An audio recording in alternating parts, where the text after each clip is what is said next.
Hi, my name is Amber Campbell. I am a freelance editor and indie author, and my debut collection, The Ones, comes out in 18 days, and I'm really excited.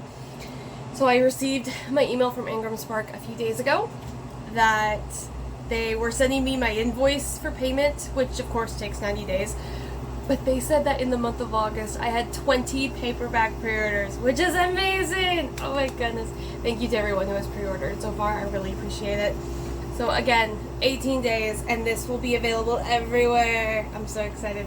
I'm also debating starting up an Etsy page for signed copies, since I don't currently have a website. It was supposed to be up about, I believe, 2 months ago in July, and we kept hitting issues with the formatting program we were using, whatever the case is. My husband's handling all that. So we are going to go ahead and just completely redo it, go a different direction. But in the meantime, I'm thinking about doing signed copies over there. Not even set up a shop yet, so I'm still working through it. But today we are talking about the 4 publishing costs to avoid. This is going to refer to self-publishers as well as those who want to get traditionally published.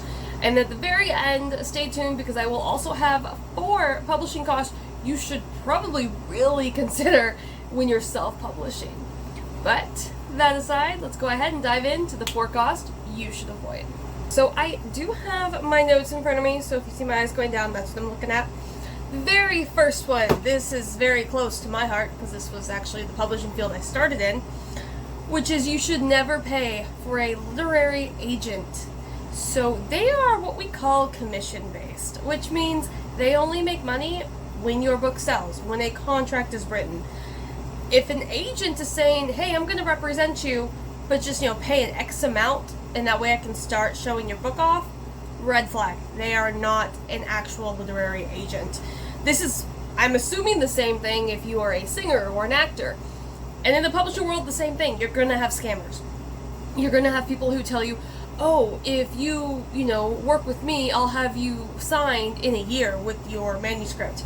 First of all, we can't make those type of promises. We don't know what the market's going to look like, and in publishing, we know what the market's going to be 2 to 3 years out, because the manuscripts that we are picking up then are the ones getting published in 2 to 3 years. So if we can see where the trend's going, and yours may not fit it, it might be difficult to get it signed. That's why I always recommend, if you're going the traditional route, to go ahead and have another manuscript or 2 in your back pocket, either written or at least heavily outlined, so that way if after maybe 6 months to a year, your agent lets you know, hey, this really isn't working out, do you have something else we can offer because I love your writing style, I love your voice, then you do have that backup already set up to go. But if a literary agent ever asks for money up front, run, don't walk. They are not real. I'm sorry. The second publishing cost you should always avoid is going to be publishing contracts. So whenever you're traditionally published, you have an agent, there should be a legal authority who can help you understand the contract. Your agent may even be able to help you understand it, depending on how long they've been in the industry and how much of contracts they're familiar with. However, whether you go with a huge publishing house like one of the big 4 or a smaller house, you should never pay for the contract itself. Now, those big 4 publishing companies, as well as larger, smaller houses, may provide you advance against royalty, and that means that you'll get a sum of money when you sign the contract, and you will get another sum of money, I believe, when it starts going to printing or pre-order. It's a little bit different. And then you'll get the third one when the book releases. And then, of course, after that, I believe for most of them, it's every 6 months. It might be more often now. You would get a check for all the sales that you've made in that previous period.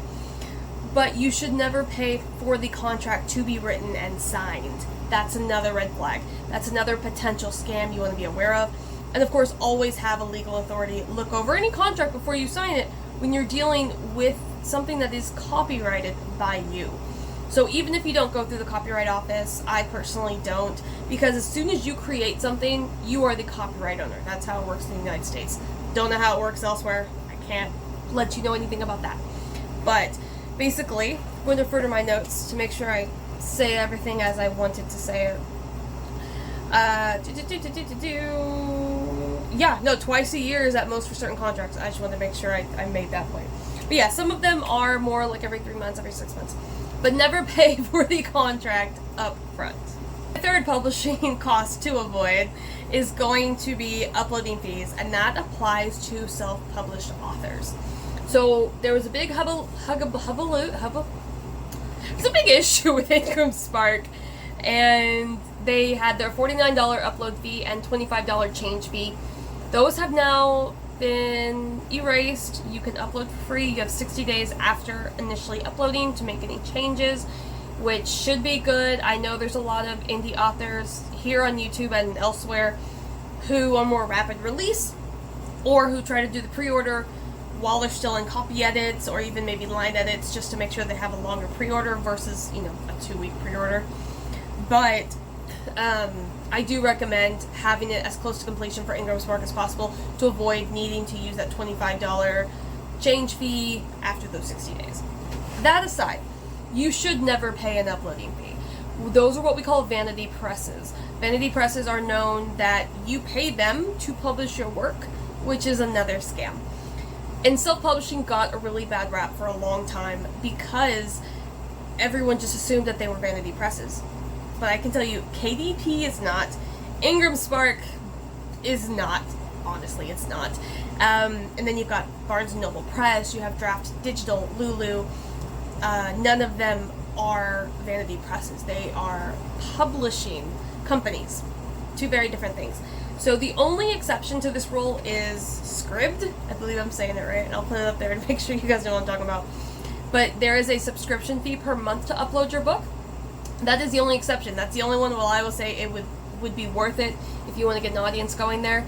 Otherwise, Ingram Spark is now technically free, and so you should never pay for that. If somebody tells you, hey, if you pay us $50, $100, we'll upload your manuscript, get it published, odds are you're not going to make much money from it because they are a scam. They're going to try to hold on to as much money as possible. And another thing with publishing companies is, and this is one of the biggest issues with Ingram Spark, is that when you look at KDP, you upload your book completely free.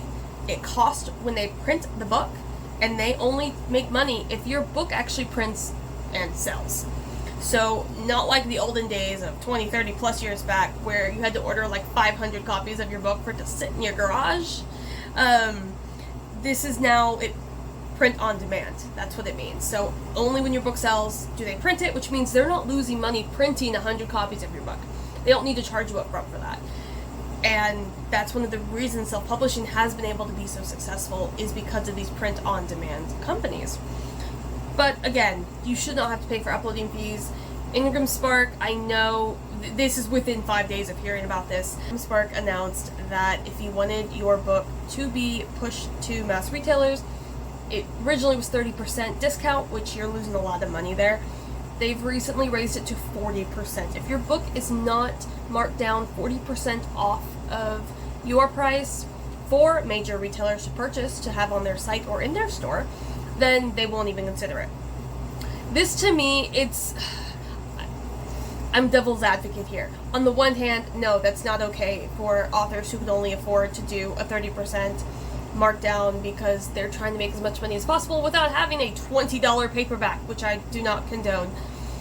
However, as somebody who has their book on Ingram Spark at that 55% discount for retailers, that may or may not have helped me reach those 20 pre-orders in my first month for my debut, even though August and July were the only 2 months I really was pushing it. So you can kind of take it as you will. Again, just like the individuals who were upset that Ingram Spark was printing the dummy files, you can avoid it by just uploading the cleanest version possible first. Again, doesn't work with rapid release authors, but you can even look at that and say, hey, if you go ahead and get 3 books done, you can technically publish the first and have a link at the end to pre-order the second one that you can already have on pre-order because that's written. So by the time the first book is published, you're technically working on the fourth. You can release those every 3 months and not have any issues with companies like Ingram Spark. So, to sum a lot of that up, don't pay for uploading fees unless it's scribed. Okay? My final tip for a publishing cost you should avoid you actually have to avoid this one, is paid reviews. Do not do them. Highly unethical.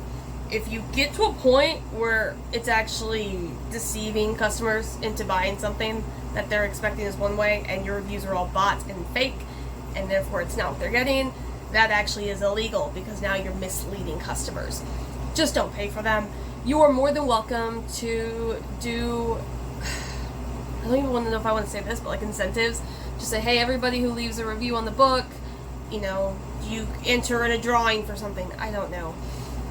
But basically, if someone takes payment or any kind of bribe for a review, it's heavily assumed and understood that that review is going to be more positive because of what they received in exchange. Versus, now, something that you can do is, like with ARC readers, hey, I'm going to send you a digital file of the book, leave a review, honest review. They're allowed to leave you 1 and 2 star reviews, even though they got the book for free. That is okay. And the whole point is we want the reviews, because the reviews will tell us whether it's doing well or not. Now, of course, I do not recommend authors read their own reviews. I don't know if I'm going to be able to read my own reviews, to be honest. I don't think I will. But I will probably have somebody who can be very tactful in telling me, reading through them, going, hey, for your second book, maybe you should steer more this way and less on this, and just to see how it changes, how it helps. Maybe your genre is a little off, anything like that, just so I know I'm not misleading the buyers, basically. But yes, never purchase reviews. It is unethical. It's not good. If people find out you're doing it, it will trash your reputation, because then people will assume nothing you write is actually valuable or interesting or entertaining. It's just whatever you pay someone to say about it. Lastly, some bonus tips. For cost, you should consider, this is only for self-published authors, okay? By the way, I didn't mention it last time. The buying reviews, everybody across the board, don't care if you do books or any other product, do not buy reviews, okay? Cover designer. Don't purchase your cover designer. Purchase cover design. Oh my heavens. Basically, we don't want your cover to look like it was made in Microsoft Paint. I don't even know if that's a reference that really young writers would understand. Is Microsoft Paint still a thing, right? Yeah, okay. I'm not aging myself, I promise. You don't want it to look like you kind of drew it together yourself or on the computer, anything like that. You want it to be professional. You want it to match the other ones. You can pull up poetry books. They are very simple. Why is that? Look, there we go. That was weird. I don't know how I did that. You want it to look very simple. You want it to blend in. We don't want it to blend in where this looks exactly like Rupi Kaur or Courtney Peppernell. Like, I've got my little jellyfish in the middle. No, don't do that. But we do want to ensure that it's very simple. A lot of them are very natural, big on nature, things like that. They don't have to be at all. The ones that I personally don't really love is when there's just an image, like a photo in the middle, because it just looks like a textbook. I don't know why. I blame, what was it? Hill and Mech something, whoever they were. I'll put them up here somewhere. Y'all will know who I'm talking about. McGraw and Hill. That's who it was. Those textbooks have scarred me. But you want it to match. If you're doing young adult fantasy, you should probably have some sort of symbol on there, or a person. Either one of those sells really well. It tells you what they are. If you're doing dystopian, make sure to have some kind of city on there. Or again, you can even do a symbol. It just needs to be much darker in tone usually. But contemporary or romance should have people on there, whether they're illustrations or photos, doesn't really matter. But you need to understand your genre and where it's going to be, and a cover designer is going to be able to help you with that. Secondly, ISBNs. This is technically an optional cost. I purchased my ISBNs from Bowker, which is the only reputable source to purchase your ISBNs here in the United States. I believe I don't know if it's worldwide, so I'm not going to say that, but definitely in the United States. And you don't need them. Technically, aggregators like KDP, Ingram Spark will provide you an ISBN. I just like to have it be very coherent. I am someone who, if you look at the copyright page of my book, and I'll show you guys, I actually include the ISBN numbers for every version. I didn't do it with the first one, but the second book I'm working on did. Let me try to see, you can actually see it. Anyway, I don't know if that ever came through. I think I held it for like 15 seconds. But the next book is going to have ISBN paperback, that ISBN, same thing below ISBN, ebook number. So that's just something that is more common with reference books and nonfiction, but I like how it is. I think it helps with people like libraries finding it and understanding, you know what I mean? So I'm a big component for libraries, as I mentioned in the previous couple videos, but yes, ISBNs, I purchase them, I recommend it, but that is actually one you don't have to buy either. Thirdly, again, not good with numbers. Thirdly are paid ads, because they're paid, so you would have to pay for them if you do them. So find the niche that works for you. For example, I don't see Facebook ads helping me a lot. I do see Instagram helping me a lot. There's a lot of poets on there. You see a lot of poetry posts on there. Instagram would be great. I'm thinking, I don't know if TikTok would be good, only because a lot of TikTok sells like the plot, and I don't know if poetry would come across that well. I can try it, no worries. But also you have magazines, podcasts, things like that. You can also reach out to other authors and say, hey, do you want to do a swap? And we just kind of shout out each other's, reach both audiences, things like that. That doesn't have to be a paid one. But you want to make sure that you are probably doing some kind of paid ad, at least during the release week, just to help push it a little bit. And you decide where it is. Like I said, Facebook probably wouldn't be great for me. Instagram probably would. So odds are, when I do paid ads, it'll most likely just be on Instagram. And finally, copy editors and proofreaders. You need them. Unless this is your 20th book and you know your writing style and you know you can do it, you need a copy editor and a proofreader. Proofreader, it's the final, it's with the formatting and everything, you need that. Copy editor, it may not even be a misspelled word. I saw this in the manuscript earlier this week. They meant to say acquaintance, they said acquittance. Guess what? Your little grammar check is not going to catch that. And if you've read this manuscript 18 times, you may not even catch it. That's normal. That's what our eyeballs do. So you definitely want to hire a copy editor and a proofreader. I do offer copy editing services. I do not offer proofreading services. I do my own formatting. That is as far as I'm willing to go at this moment with it. Because I do everything on Microsoft Word, which I know most indie authors hate, but it's free, and I have finally figured it out to where it takes me maybe like 3 hours to do a whole book, which to me is fine if I'm saving a few $100s. But you always want to keep it professional. This goes back to the copy design. It needs to blend in with traditionally published manuscripts. We need the cover to look stunning. We need the interior to be flawless. As close as it can be. Obviously, a typo here or there. Totally normal. We're human. There should not be so many typos that's taken away from the reader's experience. That's when it gives a red flag that it's published. But, that aside, these have been the 4 costs to absolutely avoid and 4 to consider when you are publishing, whether it's traditional or self-publishing. But if you have enjoyed it, I don't know why I keep saying but, nothing's wrong. Anyway, if you enjoyed it, go ahead, subscribe, like, comment, do all of the things. I upload every Friday at 3:30 p.m. Pre-order the ones. The link is down below. It's a books2read.com link. But check it out. The ebook is $3.99 everywhere. Paperback is $9.99 everywhere. I'm gonna work on that Etsy shop so I can do the signed copies. And of course, I will talk about it on here once it's ready to go. I'm just gonna throw my book around. It's fine. Thank you so much for watching. Hope you guys have a great day. Happy writing, and I will see you all next week. Bye.